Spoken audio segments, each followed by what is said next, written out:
Hey guys, welcome to the Shrewsbury Biscuit podcast. You always do that nervous laugh at the beginning, and it always throws me off, Shane. Welcome to the show. I'm Alex Whiteley, and of course, you can hear that laugh there. That's Shane there in the background. How's it going, buddy? You all right? Yeah, I'm all right. Struggling with my son at the moment. We have the same battle every day with regards to dinner. So he's really picky when it comes to food. And we have the same argument, and him and his sister always want different things. So then it starts a massive argument. My daughter wants pasta, he wants sausage and chips, and I'm just like, you can't have both. I'm not doing two dinners. I'm not doing it. Kids, eh? Who'd have them? I know. This is our open studio sessions today. We're making about 7 podcasts, 8 actually. 8 that we're going to. Is it? 8, yeah, that we're going to be running through the week. And joining us today is Jamie Edwards from Shropshire Town and the community. Been on the show a couple of times. We worked a few times with Shropshire Town and the community. Actually, I love what you guys do, Jamie. Last time we spoke was the beginning of lockdown. You were kind of okay. We've shut our centre, but we can still go. We can hand out tablets and we can kind of be in the community and do our things. That was challenge number 1, I imagine, for you guys. Yeah, it seems a long time ago since we spoke, actually, doesn't it? It's I can't even remember when it was, whether it was it April? About April, May, something like that, yeah, I believe. So I suppose at that time, yeah, it was complete and utter lockdown, and everyone was probably too frightened even to go out of their house. So the staff were absolutely amazing all the way through. They adapted so quickly to make sure that anything from our students that are on university courses and BTEC courses, or the elderly that we were engaging with, or the disabled that we were engaging with, made sure that we kept engaging with them and looking after them. Went in an order of the most vulnerable that you think actually they're going to really need our help. There are some children that we engage with that have got supportive families and are okay. So we kind of went down in that order, got things sorted, and then started to do some magnificent work where you're looking at people that are, I suppose, our extra time group and our loneliness project is funded through DCMS. Where there was one incident where one of our staff members actually got in the car because a participant, she wasn't responding to phone calls. So thought, hang on, that's been 2 or 3 days now and she hasn't answered. And some of the friends which were in this group that they were connecting had also picked up that she hadn't answered the phone. And like I said, our member of staff went round to her house, knocked on her door, and she'd actually been taken to hospital. She'd fallen over and hurt her hip. She was fine, which was great, but it just shows the sort of passionate staff that we actually have that will go above and beyond to make sure that things are looked after. So that was kind of not completely people falling over and going to hospital, but that was a theme of kind of lockdown of just being able to react very quickly and then adapt and keep things going. So people were turning, like everywhere, turning their front rooms and living rooms and bedrooms into probably indoor sports halls at times when they're trying to run PE lessons and different things and just reaching out and generally doing what we could. We got isolation packs out to our participants to make sure that we, the first time it was great. It was this is new, this is different, and I can do this. And then sort of 2-3 months into it, we're still going, and we were having to adapt again what we were doing. So getting isolation packs out that kept those participants engaged was fantastic. I suppose then we had the challenge of being able to open back up. I can't even remember when that was. It seems so long ago now, but I think it was the start of June, maybe mid-June, that we started to open up back to our facilities, started to get things back face-to-face. Obviously, we were lucky that we had a really nice summer of weather. And again, that seems a million miles away with the floods this week and the snow, I think it is tomorrow as well, isn't it? So, yeah, we got all our facilities back open. We got everything back up to 100%. We were really fortunate. I think it's something that we've learned from lockdown is when something stops, everybody seems to have a vacuum of, well, I can't do it this week, so I'm definitely going to do it next week. And then if you multiply that by 6 or 7 weeks, all our holiday clubs and stuff that we were doing over the summer was completely fully subscribed, which was absolutely brilliant. both from a financial point for us that had really helped us, but also to get things up and running, the COVID compliant, the work that the staff put in to get the facilities up and running, and quickly as well, because everybody wanted to get back to playing. And I think we were like from 0 to 100% capacity within 2 weeks, which is phenomenal. And touch wood, we had no COVID cases at any of our sites. And touch wood, we've split our staff. So some of us, we've got 51 members of staff, 30 of those are full-time, and we haven't seen those face-to-face since probably the 18th of March. So we've made sure that if you're face-to-face, you're in no more than groups of 3, just in case if obviously one goes in and it takes the whole place down and we've all got to isolate, then we can't do some of those I think some of it is life-saving activities that we do. So that in itself is really getting tough now, I suppose, with the well-being of staff. And we've introduced well-being hours now during the day, because you can be behind a computer screen from sort of 7:30, 8 o'clock in the morning, and then at 4:30 it's dark and you've finished work and you move from your spare bedroom or wherever you've got your kitchen. I know that feeling. Yeah, your living room. And you start, like I said, the first one was great. You could finish work, you could go for a walk, it was sunny, it was nice, and that gives you a better mental health to start with, doesn't it? But this one is certainly we're finding it a lot tougher for our staff, and our staff are now going in face-to-face to schools, which we didn't do last time. So they're going in and supporting those schools, because the schools are being asked to do more with that remote teaching. Key workers are there. So some of our support that we're doing is vital into the schools. So we don't want to let the schools down. And like I said, it's just making sure that you keep the staff safe first and foremost, but also keep their morale up and their mental health. And it's going to be, I think it's still going to be a tough month, but we're trying to remain as positive as we can, I suppose. Yeah, I mean, lockdown 1 was like, we've done a few different discussions about the difference between this lockdown, and we did one about sort of distance learning and schools and things. And I think the first time it was like a novelty sort of thing. I mean, there were challenges that were put in. People but like with yourselves, with a lot of people, it's kind of okay. We'll do classes online then. We'll do like videos, and we'll do live workout sessions, and like you guys were doing, handing out tablets and keeping people in touch, like the Facebook groups and all these sort of things that we're doing.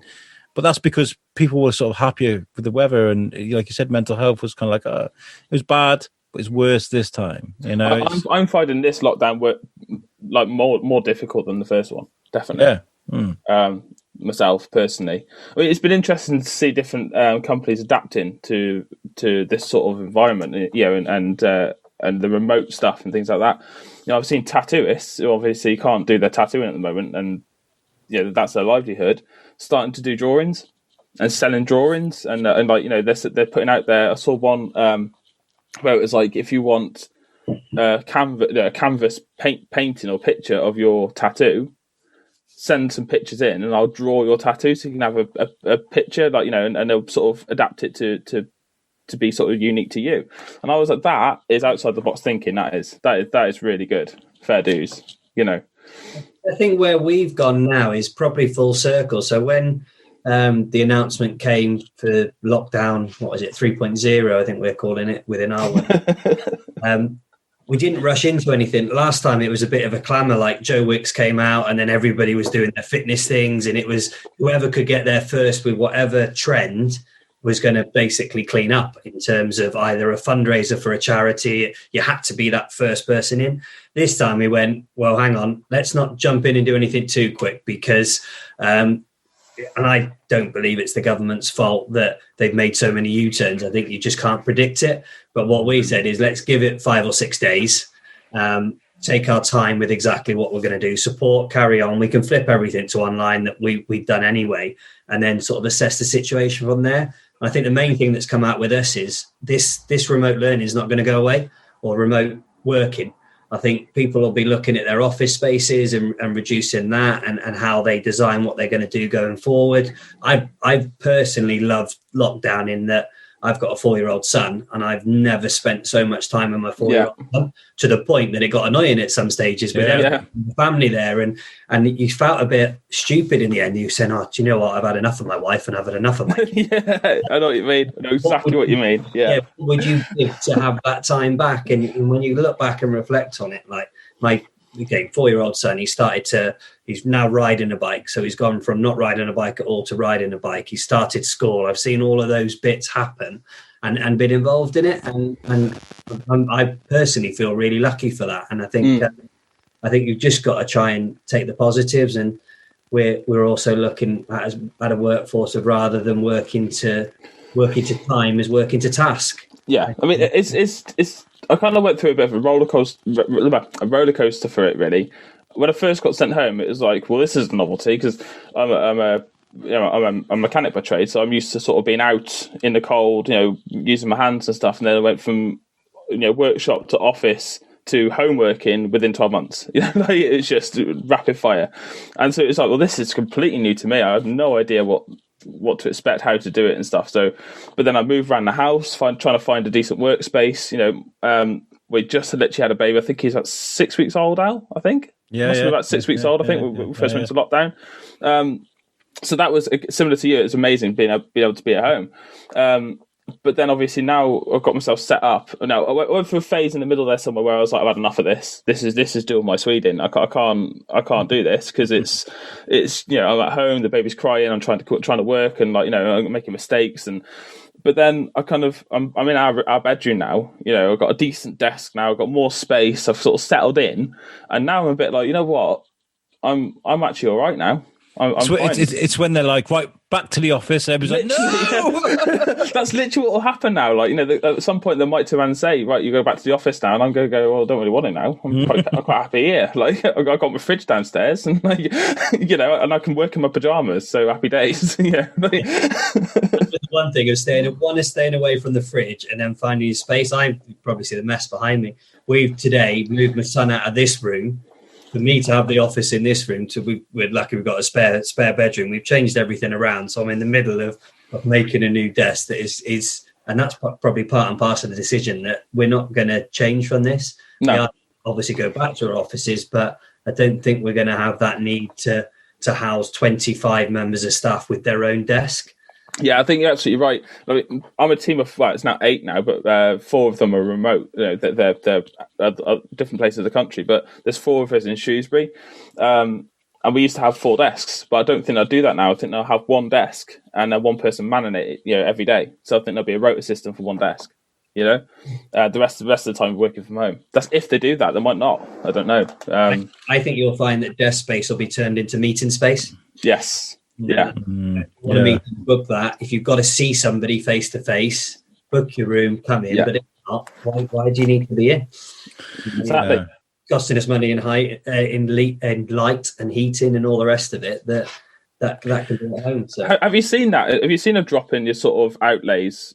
Not particularly, because we've got 3 sites and it's all kind of leases, so it's all tied up.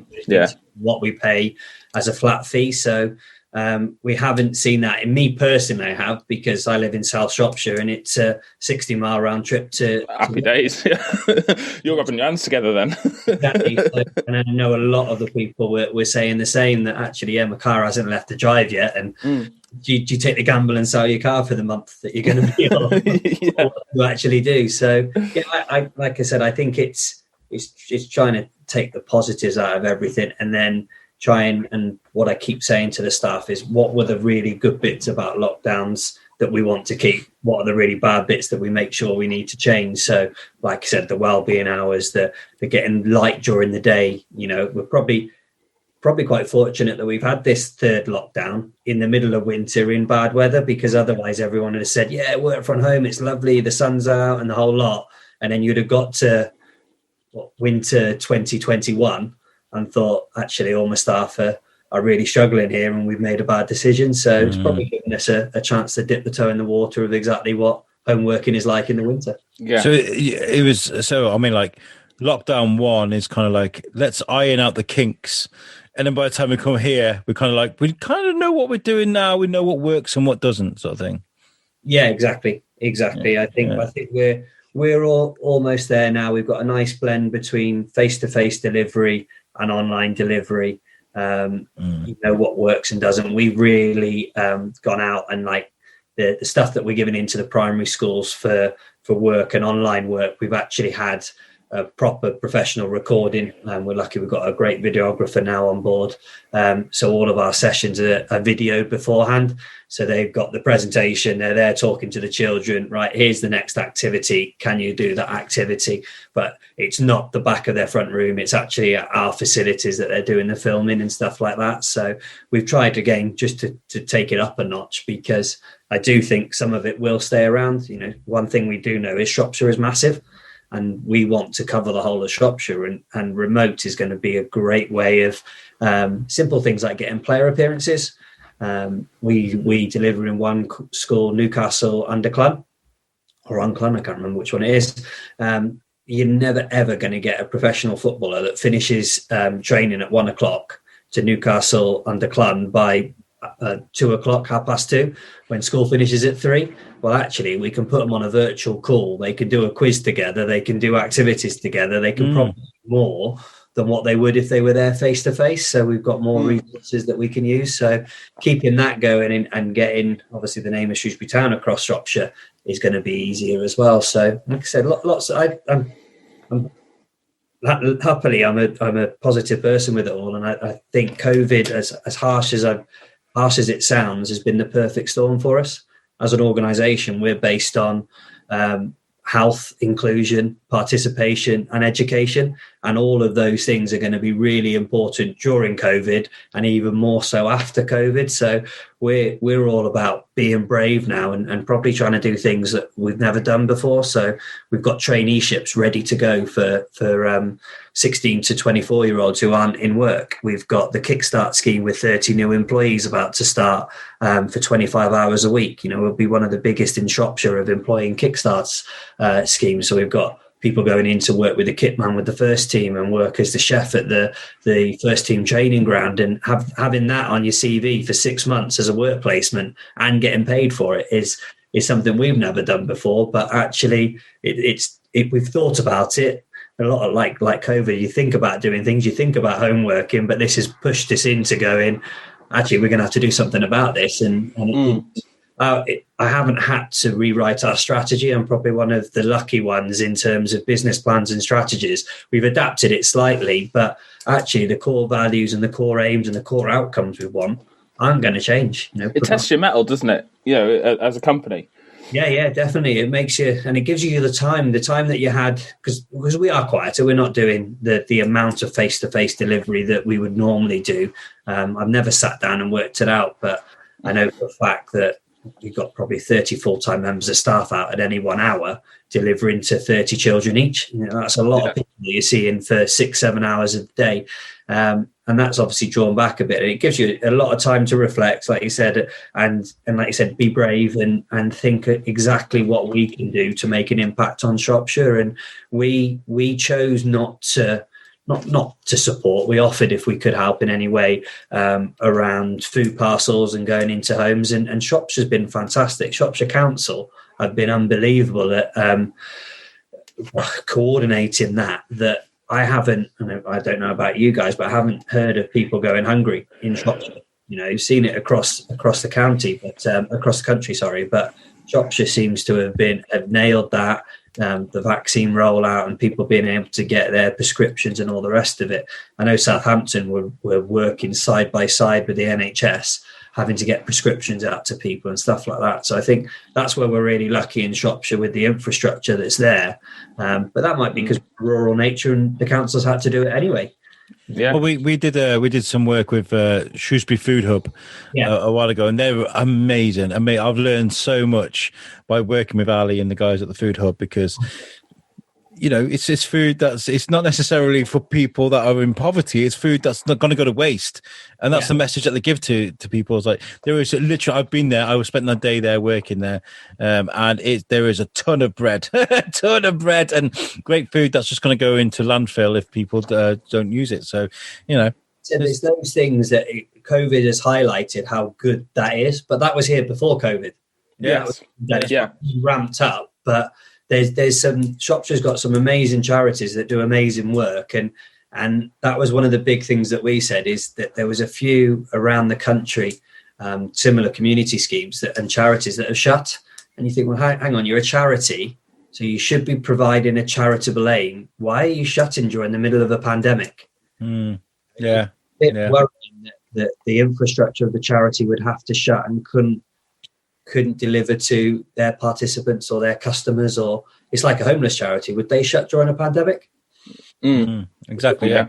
So that sort of niggled me a little bit, actually, when you look at things like that and you think, I know it's hard, I know financial constraints and the rest of it, but this was the biggest time for charities to step up, and I think that's been noticed across the country as well.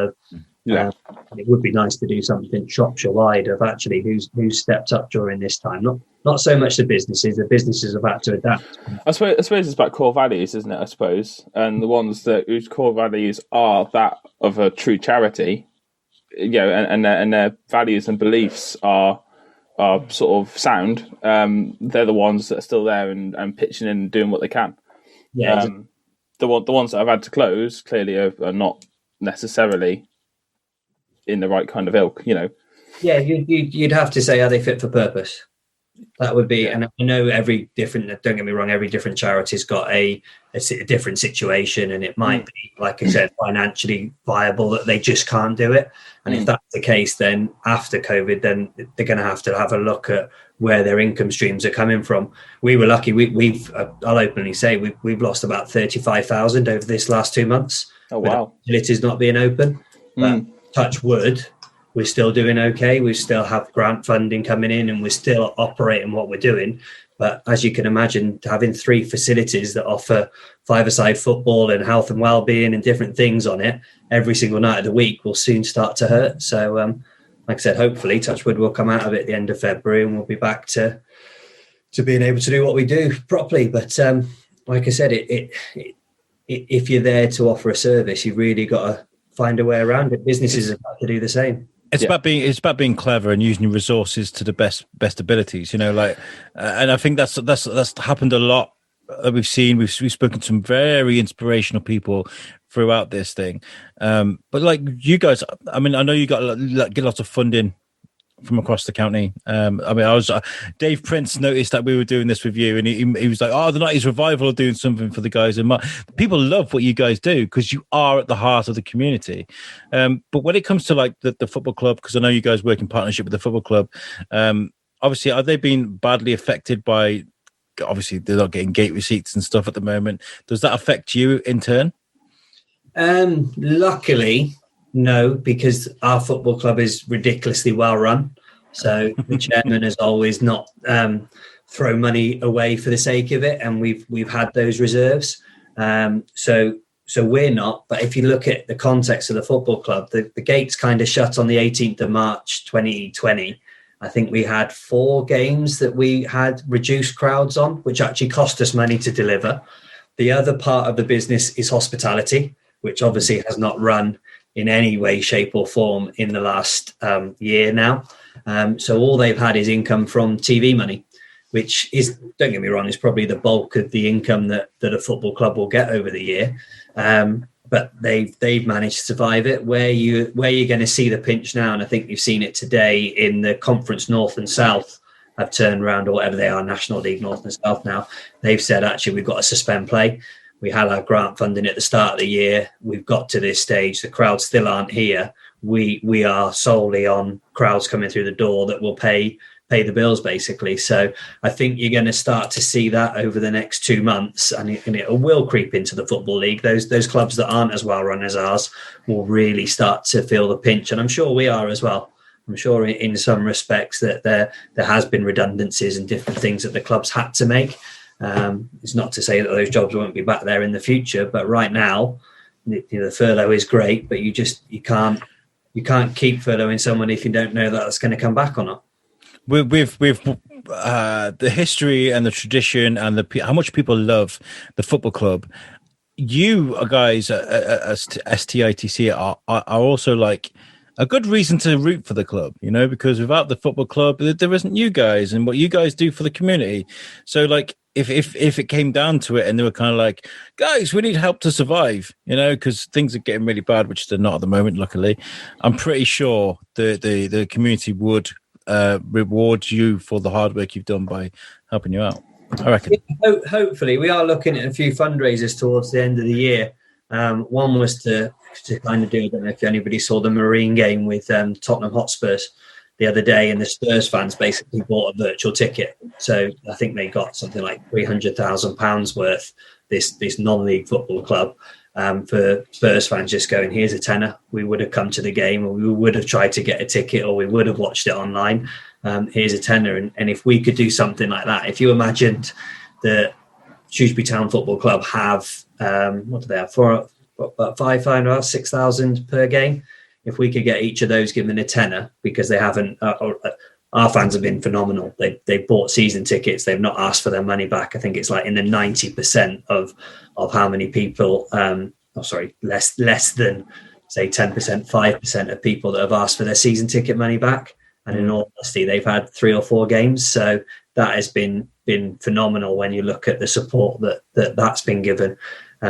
But if we could do something and just ride that crest and go, well, actually, that money that we've lost in the last 2 months, if you can put your hand in your pocket, get us back to level playing field, we can invest that back into Shropshire. That's kind of the difference, that it's going straight back to them in different ways, whether that's employing people, whether that's looking after the elderly, whether that's engaging with the disabled. It's going to help Shropshire in some way. So we've got lots of, like I said, being brave, and lots of new things happening, hopefully from June onwards now that the guys are gearing up to. So one thing we're starting is the Shrewsbury Town School. Okay. So it's going to be not a football school, try and keep the football out of it, but using, I know you've been and seen our NCS project. So we've got life skills, we've got employability, and we've got sport as an alternative provision offer. So it's aimed at those kids that are either gifted and talented in their sport, who want to go on to be a sports coach, physiotherapist, or something like that, or it's those ones that may be academically struggling and want to go into more of a vocation. So the employability side will be around being a groundsman, being a maintenance person at the stadium, and coming out 1 or 2 afternoons of the week from their mainstream school to have this school that hopefully over time will develop. And then that's obviously got on top of it the Shrewsbury Town University, the Shrewsbury Town College, and we can go right through the pathway there from primary school all the way into university, which we do that already. We just don't kind of brand it and make it understandable for the locals that you could actually start with us at 4 years old on a soccer school and end up being employed with us at 24, 25 years old in a full-time role. So it's just about, I suppose, for us, like I said, being brave, but probably letting people understand what we do. Sometimes you've got the Shrewsbury Town Football Club name behind you, and football is very affluent, or it seemed to be very affluent, that they don't kind of see us as a charity, which is understandable. I don't blame them for that. So we do have to shout more about the case studies and the impact that we're making and what we're doing. I do feel bad for a lot of kids that are kind of up. Like my lad's 6, right? And he really loves his football. He goes to Shrewsbury Up and Comers. And obviously that's not happening at the moment. And I do want to I'm trying to introduce him to a bit of football culture. We've taken him to a couple of Shrewsbury games. He was there last year shouting Dino in the crowd. There were good memories, and they're things that people tend to remember. I mean, just hope we get back to it soon. Obviously.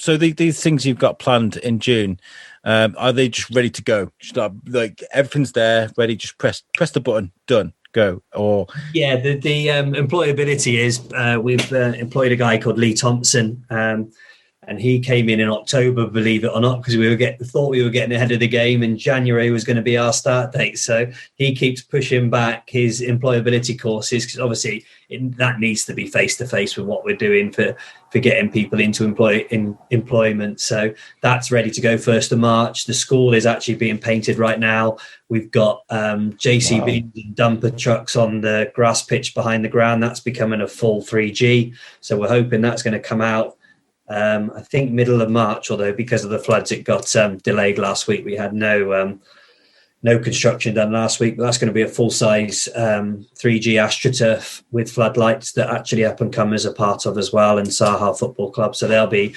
grassroots clubs using that, which will be a nice opening ceremony at some point that we'll invite you to.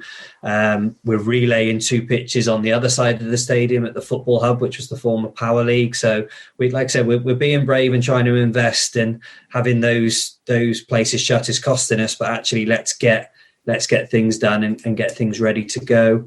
Our NCS project is going to be big again this year. Trying to think what else we've got going on. Few different bits in secondary school. That's still though. I mean, I love this. That you just like. This is what I was really impressed with you guys last time. Is the fact that even last lockdown, you weren't like, okay, let's go and cry in the corner. You were kind of like, okay, we'll do this then. We'll do that then. And you've got all these things implemented, ready to go. And that's what this town needs. And that's why you guys are invaluable and what you do for the community. I think it's fantastic. Thank you. It comes from the stuff that we have as well. We can't sit still. I can't sit still anyway. And I can't just sit and wait. And it would have been difficult over that, like I said, that first lockdown, not to have a look back and see what you can do. So yeah, I think it's been probably the best time that we've had in terms of being able to look at what we do and try and join up the gaps. So I think you came and watched our homeless session, didn't you? I did, yeah, with the ARC. You did. That was, yeah, when you came down.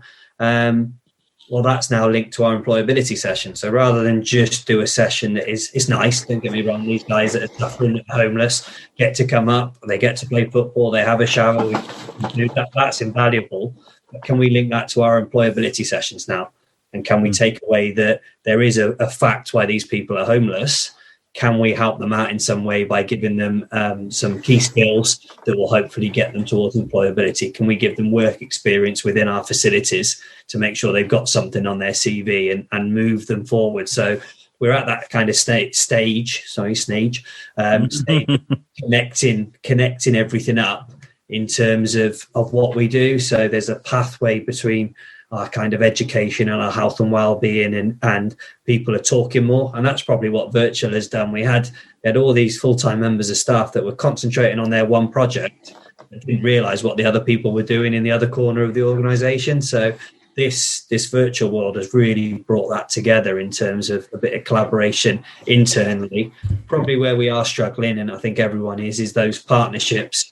Virtual meetings are great when you first time meet somebody, but to actually put that into place, like I said, you're invested in what we do because you come to see what we do, and there's only so much you can talk about and show through websites. You really need to be there in the flesh and see it. So yeah, that's to be prepared, ready for March, April, May, June, whenever it's going to be, that we get back to some sort of normality, that people are going to be invited to awareness events and see what's been going on and what's going to go on. And for the listeners at home that don't know what we're talking about, is I turned up one day to because like Jamie was saying, the ARC partnered up with Shrewsbury Town, the community, and the 3G pitches were. The homeless community were invited to come play and shower and stuff. And what I did is I turned up with some equipment. I sat and watched them playing the football, and then I just set up in the clubhouse, the facility there, and we just sat and I did like a number of different interviews, and you guys all just came and sat and spoke to me, and it was lovely. It was really was actually nice just to have like boots on the ground, sort of seeing what you guys are doing, actually seeing it. Being there, and I would encourage. Can people, when I was going to say, can people do that? Can people just come over and have a look while we're in the lockdown? But can people just get involved with what you guys are doing? And if so, how can they? Yeah. Just have a look on the website and get involved now. I mean, the main things we're doing right now are looking at people with loneliness. I think it's 540 people that we've connected with, and that can be anything at the moment from. We're sending letters to them. We're getting kids within schools to be pen pals and send letters as well. We're doing garden gate visits as well around Shrewsbury. So they're going to go and have a chat in the garden gate, or obviously social distance. We're even matching some of them up that they can go out and have walks together. So looking at the rules, it is all legitimate with this lockdown. That's one of the things we're trying to work around. But again, there are people that don't walk with anybody. So you can imagine that going out and getting your daily exercise but not talking to someone is just as just as hard, isn't it? So in those type of things up. So if anybody wants to get involved with any of that type of stuff, or can see somebody that actually would benefit from it, then please get in touch, get on our website, and go from there. Contact us. There's loads of different ways that you'll find through Facebook, Twitter, whatever it is. Who'd have thought that walking could be so fun? I went for a walk yesterday with my little boy. I went to the golf course in Meal, and we were walking past the stadium. I was saying to my boy, I remember going there to watch the football. He's like, yeah. I was like, what were you shouting? He was like, I don't know. And I was like, Dino, you were shouting Dino, Dean Henderson. And he was like, this is a sign that I need to get him back to more football. Obviously. Nice when we can do that. And you like, we had 2 or 3 games where fans were back in, and it just made such a difference. You could visibly see people talking to people that they wouldn't have been talking to for months and months. It might have been that season ticket holder, that the person in the row behind them, you okay, are you fine? And you could just see it's more than a football match, isn't it? For a lot of people, it's a social event. It's culture, a health checkup. It's walking to the ground. It is whatever it is. There's a lot more than just 90 minutes of players running around on a football pitch, which is one of the things as well, that the players have been phenomenal through this. You've probably seen it all the way through the country, from the Premier League players donating money to our players donating time in terms of virtual visits. And we had our star striker, Dan Ado, like running around his own living room, playing in a game with the primary school kids on doing a curriculum lesson. It's just been phenomenal, really. And I think it's brought everybody closer as well. Yeah. I mean, it is important, especially for mental health reasons. Me and Shane are a huge advocates for mental health and working on that sort of thing. And sports and exercise is important for that. And this, like you said, this is important for people because it's culture, right? This is what's normal to people is I don't know, whatever it is, going down the pub and watching the football, or going with your grandpa to go and watch the football at the stadium, or sitting down in the lounge to watch it, or whatever. I mean, you can still kind of do that, but those things aspects have been taken away from people's lives. And like Shane, you were talking about coming home to work rather than being at the office and moving around and stuff. That was your normality being taken away from you, and that kind of affected you. And it's serious, Yeah, you can see how it gets downward spiral. I mean, like I said, our Heads Up group, which is our mental health group that we run, we were really keen in the November lockdown to keep stuff going, because there'd been a lot of, I don't want to say issues, but a lot of incidences that have obviously occurred from the first lockdown, and we just started to sort of get over the hill with a lot of them and working a lot closer. And then that lockdown came. So we were brave then and said, no, we need to be seeing these people one-to-one. We won't bring them all in as a group, but actually we'll see them every hour. So they can come in, they can have a walk and talk, they can see our guys outside. It's fine. We'll have to get wet, we'll do some fitness, whatever it is. And we've carried that on again for this one as well, to ensure that there's that contact, because like I said, some people will go home. We've got some young members of staff that live on their own or live with their parents, and they're probably working out of their bedroom and sleeping in their bedroom. And I've done this whole shift round today, because I was like, I don't really, it's a temporary office, isn't it? We're not going to be here for long. And I'm like, even if I'm here for another 7 weeks, I'm spending 8 hours, 9 hours a day in that one room. Why am I not making it the comfiest it should actually be? Because I'm spending more time in there than I'm spending anywhere in life other than my own bed, I suppose. It's making sure that you kind of invest or organize yourself to make sure that everything is as normal as it can be, I suppose. I don't think I've ever felt so lucky to go to work before. I mean, I'm still going to work. I have to, because otherwise the place would burn down. But if I had to sit in this corner, I mean, I've made this corner nice enough. I've been sharing pictures all day. I'm surrounded by pictures and people and influencers. I've got Batman posters all around my room. My wife's great, by the way. I'm really lucky. This is my space. But I think even after like 6 weeks, even with all this around me, I would go absolutely nuts. I'd just be like, ah! So my heart goes out to people like you, Shane. And you, Jamie. For bike ride in about half an hour, so that'll be our time to get out and let out some energy. So, yeah, I mean, it must be difficult, but because you go home from work, don't you? Normally, you drive home, You're home.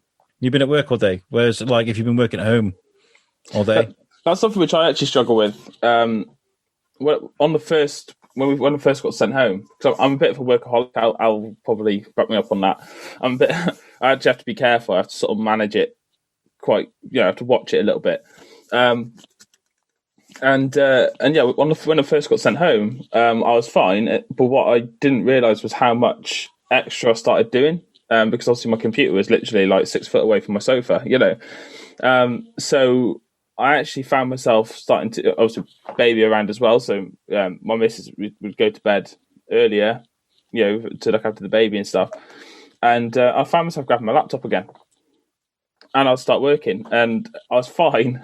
I was fine until this one time. Actually, she, I had my headphones in, and I was just head bopping, listening to music as you do, just banging out emails and doing work. And I had a tap on my shoulder, and I turned around, and my missus there, hands on her hips at 2:30 in the morning, going, "What the hell do you think you're doing?" And I was like, "Working." And she was like, "Turn that off now. Like, you're an idiot. Like, you got work at 7. Like, what are you doing?" And since then, though, we've moved my desk around. I've got myself more sort of settled upstairs, where now I can just go and shut the door. Yeah, if you know what I mean. And that's actually helped. And we've sort of, between me and her, we sort of developed a bit of a routine now, where she gives me little hints and signs and stuff, and like 9 times out of 10, if I push it too far, she'll come and literally put the baby on my lap, and be like, "Yours now," But yeah, I mean, but sort of people like me in a sort of situation might not necessarily be able to control it as much. I can imagine that'd be really hard, actually, working from home. Being able to switch off from work and walk away from it is quite hard if you haven't, like you said, if you're living and working in the same room, people in studio apartments and stuff like that. I can imagine it's quite hard, actually. Big one for me is I live just south of Ludlow, so the drive home, although everyone goes, the A49, it's horrible, and the rest of it, I'm like, I actually quite enjoy it. It's a lovely drive if it's a sunny day as well, down through Church Street and the rest, but it actually gives you that time to evaluate what's happened during the day, chill out and relax. And sing like an idiot to your favourite music. Yeah, exactly. All those little bits. But right now, all you're doing is going from one room down into your kitchen or into the dining room or wherever you're going to eat and because it's dark at night, you haven't even got that escape of, right, I'll go for a walk before eating, or I'll do this or I'll do that. So I think it's just that, like you said, making sure you manage your time. Why we've implemented kind of work to task if we can, because I think if people get their jobs done, then go and use that spare time to go out for a walk, go and see your children, go and do what you need to do when you want to. With the work you found out, the work will always be there, won't it? This is not going to go anywhere. Yeah, exactly. But by the way, my wife heard me say that she was awesome. She came and patted me on the shoulder. She's like, ace. I love that. Yeah, brownie points. Jamie, thank you so much for coming on the show again. I'd love to keep doing this. I did say that last time, but so much has happened between the last time we spoke. It really has. Like, it's crazy. But like with everything that's opening, I feel like the Shrewsbury Biscuit is going to become really important, actually. This isn't like blowing us out our own trumpet or anything, but we're here to be a voice for you guys. Like, we're here to help people, and we'd love to help you as much as we can. So like anything that's going on, anything you want to tell people about, just get in touch and we can get you on the show as many times as you want to come on. Yeah. Perfect. And like I said, come down when we open our new pitch, and then you can come and see some of the participants. Touch wood. That'll be end of March time, early April. I'll come and show you guys how it's done. That's what I'll do. I'll bring a ball. I would pay money to see Al running across the football pitch. I'm not going to lie. I mean, okay, all right. I've put a bit of like lockdown weight on, but I was a pretty good player, right? That way, podcast then, is it? What, in about 2002 was that, Al? Like, you're a good player. I used to run the when I worked at Asda. I used to run the Asda football sessions. I used to like, come on, we used to meet up at TCAT, and we used to go in every Wednesday or something, hour or so. Yeah. How many matches did you win? It wasn't about that, and this is this is the important thing. Were you the organizer or the player? Organizer and player. It's not about that though. It's about the camaraderie. It's about your family, right? And that's what's important. Yeah. I still paid to see you run across the pitch. Okay. How much would you pay? Right, let's get Jamie, where can people find everything to do with what Shrewsbury Town the community? Probably best at the moment on our website, which is www.shrewsburytowninacommunity.com. It's the longest website address in the world. Make sure you do that. And I did mention them earlier. A big, huge shout out to Shrewsbury Up and Comers, because they're not operating at the moment, but what they do is fantastic. My little boy goes there. He was going there religiously every Saturday. It's great to get the kids out playing football when we can do that again. Also check out our website, guys, which is the shrewsburybiscuitpodcast.co.uk, and that's made for us by our friends at Web Orchard. We love you guys. Make sure you check them out if you need a website. Jamie, you've been awesome. Thank you so much for coming to talk to us today. No worries. Thank you very much. Shane, thank you very much. Sorry. As always. Yeah, great. We'll catch you guys next.